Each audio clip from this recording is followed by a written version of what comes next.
Hi everybody. This is the very first video we're uploading onto our brand new channel called This Aude Life. Not really sure where to start. I just sort of thought I'd give you maybe a bit of background as to why we're doing what we're doing, why the channel's called that, etc. Um, Probably best if you cast your minds back maybe to, we're in 2024, so cast your minds back to 2022. The summer of 2022, I visited the beautiful city of Carcassonne and in the region of Aude with a very good old friend of mine called Dawn, who we've been at university together, we worked together, and then we decided just to take breaks, periodic kind of breaks together to catch up. We've done Vienna, Copenhagen, Carcassonne was one of them, and loved it. We had a lovely 3 days there, explored the city, which I'm sure you know is beautiful if you have been, and just thoroughly enjoyed it. I then came back to South Africa after that, and I couldn't stop talking about it. Said to my partner, who is now my husband, Andrew, who you'll meet in another video or two, spoke to him about it, just telling him what a lovely region it was. Nice kind of long hot summers, winemaking region, well connected to Ireland, and it ticked kind of a lot of boxes. I know a lot of us go away and we think, could we live here? I've played that game with myself for many years, and the Aude region sort of fitted the bill. So, in amongst that, back in 2022, I was having huge difficulties with Home Affairs, the kind of government admin here in South Africa, I was told it was very unlikely that I would be getting my permanent residency certificate, or issued anyway, which would mean I would have to leave. So we were then sort of trying to think of a plan B. What could we do? Where could we go? What would our plan B look like? In amongst this, Andrew's parents, who are maybe about 5 or 6 years, or were about 5 or 6 years older than mine, they then passed away in early 2023. We both turned 50 last year, so hopefully it's not a midlife crisis, but yeah, turning 50, exploring and just thinking about what could life be like outside South Africa. I've lived here for, it'll be 14 years next year. Andrew's never lived overseas before, and we just fancied a bit of an adventure.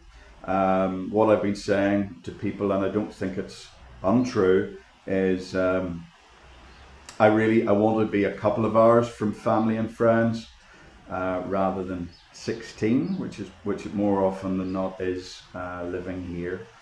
So those are the sort of reasons why we looked at going as well. Andrew is an architect here in Cape Town. I'm a project manager here in Cape Town at the university.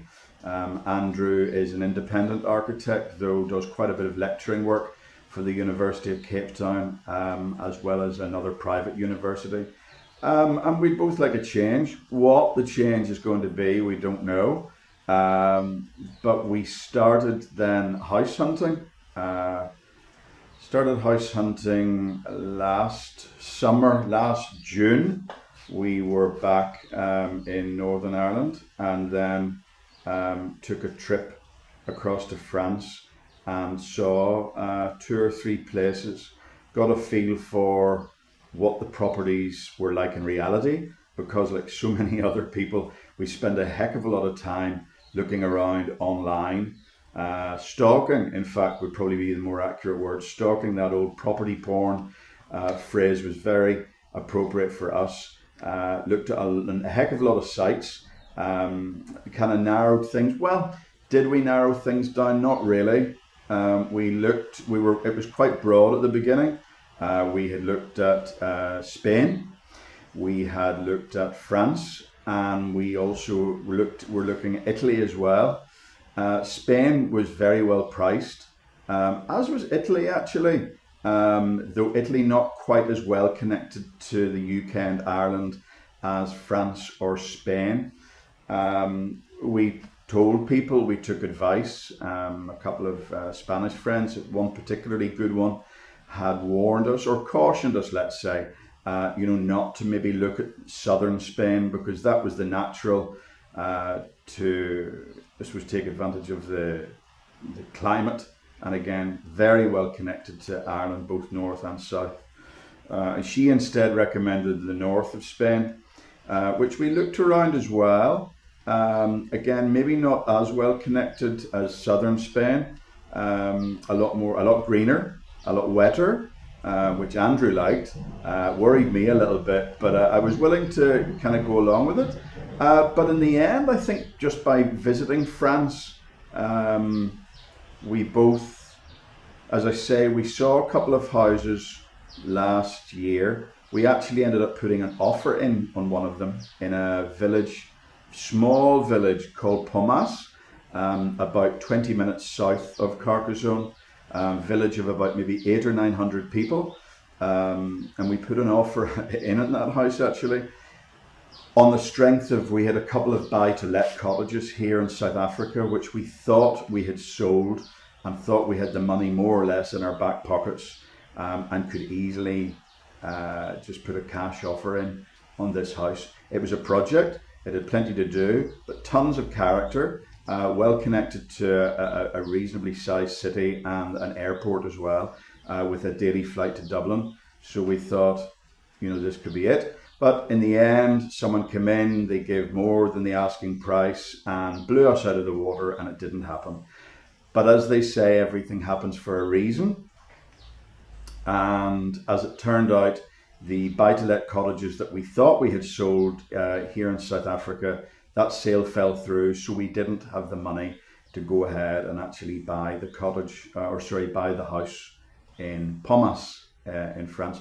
So that fell away, but we got talking to 2 or 3 agents. They, I suppose, helped educate us on what the market was like, the kind of criteria that we had for our hopefully our semi-dream home, if you like, in France. And I have to say, we came away mentally richer from the experience. So that was it. We continued looking at the property websites, and again, sort of tried to narrow down, rather than looking at houses, we tried to let areas be the driver of it. So that, for example, if we saw a house that looked good, we would then be kind of Googling and reading on Wikipedia. One tip that we found, one tip I would give anyone actually if they were looking, is France and a lot of Europe is absolutely littered with what they call ghost villages. So they're villages where there might have been 2,000, there are now 200 people living in. And those houses are particularly well priced, and they're well priced for a reason, because there are a lot of them in the village. And I don't know what the resale would be like, but I personally would find it odd living in a village that had 2,000 people in it 20 years ago, and now there were kind of 200 of you rattling around. So always did a little bit of research on that. We wanted to be near an airport for family from South Africa, but also from Ireland, and also friends around Europe being able to come and visit us. And also important for me was to be able to fly back to visit my family regularly, or in the case of an emergency, that was there. So a daily flight to either Dublin or Belfast was in our criteria. Also a train station, because the public network of trains in France and Europe, for that matter, is so good. We want to be able to take advantage of that. Needed to be kind of doggy friendly, so we needed some space. And I liked, just because of the Frenchness of it, that there would be a weekly market, kind of like a substantial market there, that we could go and buy the fruit and veg, get to know the man selling the cheese, all of the kind of la vie française that we could kind of revel in and take and participate in, is what I'm trying to say. So we flew back in May this year, May 2024, for a very intense 3 days. Viewed 7 properties in the 3 days. and we found the one. Andrew had looked at the village before. He'd read, kind of a lot about it. He'd been on to the kind of council or the village website, and kind of sort of did quite a good deep Google search on it, and looked around at many different sites. All of them we looked at were old, because we wanted tons of character. Neither of us are remotely afraid of a project. In fact, the house that we live in, this house, was in fact a project itself 3 years ago. It was a new bathroom, new kitchen, some structural work, that kind of thing. So we wanted to do something like that because we wanted the character, and we wanted it to feel French, if that makes sense. So the one that we found, that requires all of that. It needs a new kitchen, bathroom, plumbing stuff, electrical stuff, etc. But it gives us everything we want. It gives us loads of French character, to shutters and beautiful kind of 100-year-old tiled floors, space for the dogs, weekly market, 20 minutes to an airport, 5 minutes to the nearest train with connections through to Barcelona in the west, and then around to the east, Montpellier, Marseille and beyond. And then about 50 minutes down to Narbonne in the south, and about 50 minutes north to Toulouse, which would be our biggest city. And that would be, I suppose, where people would be coming in from South Africa if they visited. So we found it, and now the sort of planning begins after that. I have been talking to you for almost 12 minutes, which I didn't think I'd be able to do. So bravo me. I'm going to sign off. If you want to find out what happens next, or I'll keep kind of keeping you up to date with the story, please subscribe. And this is what YouTubers seem to do. They point to a subscribe button. So please click it. Because we want to get our numbers up, and we want to share our journey. We want to tell you all about what's happening with us, the challenges we're facing, etc.